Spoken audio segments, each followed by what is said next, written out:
Hello, everyone. This is Al. We're here again with Professor Keith Preston, our top writer at Academic Composition, and today we will talk about a topic that's fresh in our minds: the disaster that we know as federal student loans. Throughout his illustrious career, academic career, Professor Preston has developed a theory of how these federal student loans are nothing more than a modern day equivalent of indentured servitude. Professor Preston, please tell us about the history of indentured servitude, where that term comes from, what it means, and what it has to do with today's student loans. Well, in the pre modern era, indentured servitude was essentially a type of slavery. It wasn't quite as extreme as the Southern plantation slavery that is most well known today, but it was sort of a lesser form of slavery where someone would essentially sell themselves into indentured servitude, really a form of slavery, for a certain amount of period, a certain time period, and in exchange for working off whatever kinds of debts they owed to their creditors. And it could be 7 years, it could be 20 years, whatever. This was a very common practice in older societies, and that's the way the student loan system works today. When you go to college and you take out federal student loans, you're going to be accumulating tens of thousands of dollars in debt and possibly hundreds of thousands. And this debt is going to follow you for life until it's paid off. Student loan debt is one of the few debts that cannot be discharged in bankruptcy. The only others are criminal fines, child support, and taxes. So this debt follows you. Also, it's an exorbitant debt in the sense that interest rates are very high. There are people out there who are retired who still have not paid off their student loan debt. And in fact, if you haven't paid off your federal student loan debt, your Social Security benefits can be seized for the purpose of paying it off. So, student loan debt is something that you want to avoid to the greatest degree possible. So, the question is, how do you get an education without accumulating these great student loan debts? You do that by finding the cheapest and most cost effective and time efficient method possible of completing your university or college education. You begin by using services that are uh, low cost, self paced curriculums that you can find online. Um, that's services like study.com, Penn Foster, or sophia.org. All of these are services where you can get college credits for doing online classes at your own pace and at a very low cost.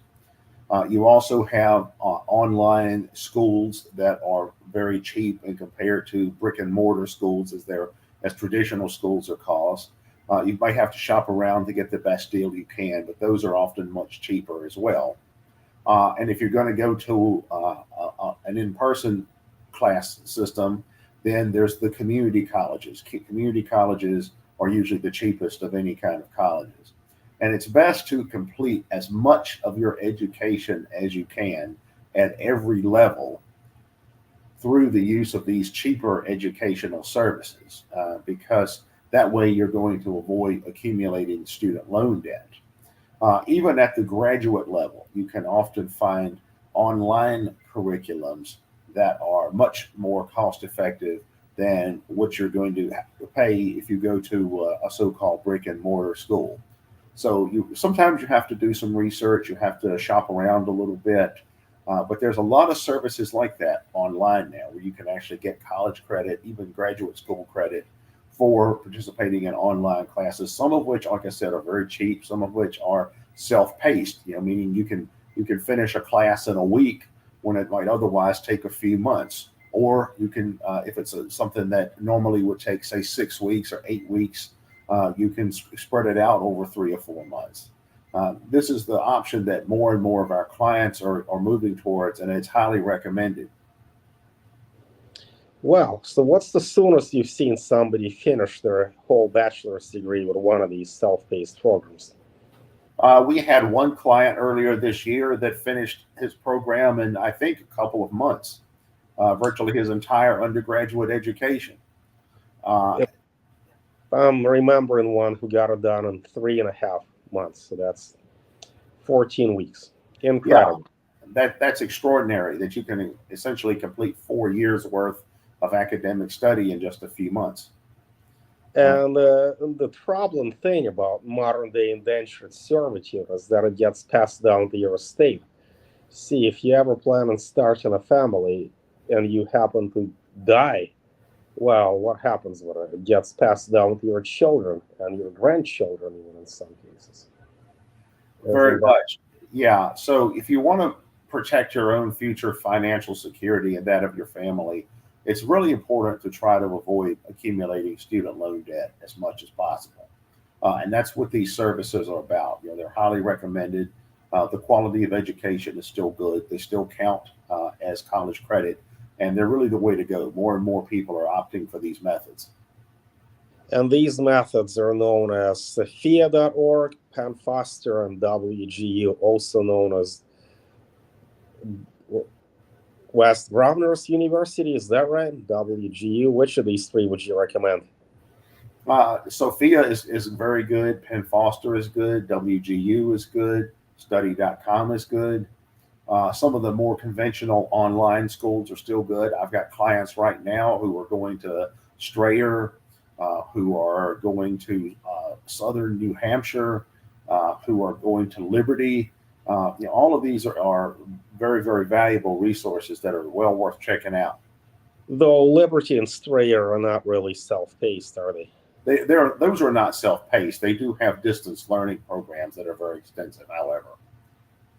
Uh-huh. So the self-paced options are really limited. Sophia, WGU, and Penn Foster. Is there anything else? Those are the top three at this point of all the systems like that I've worked with in terms of assisting our clients. Yes. And my experience is that Sophia seems to be the most economical and the most time efficient. $99 a month, and we've seen it. We've seen people fly through their bachelor's degree with Sophia in a matter of months, and then they just transfer to an actual university, accredit the university, and they're about done. And I've seen people pay us, well, let's say $300 a class to fly through Sophia, and we can get it done in under a week. Compare that with paying $600 to $700 for some of the traditional classes and having an 8-week class. The Sophia is a deal that you just can't beat. I mean, there's nothing better comes to mind. It really is a very good opportunity and well worth checking out. Excellent. So thanks so much, Professor Preston. Guys, we appreciate you following our channel. Please follow us on Facebook, Academic Composition. Follow this channel. Please like and subscribe. Feel free to email us at academiccomposition@gmail.com.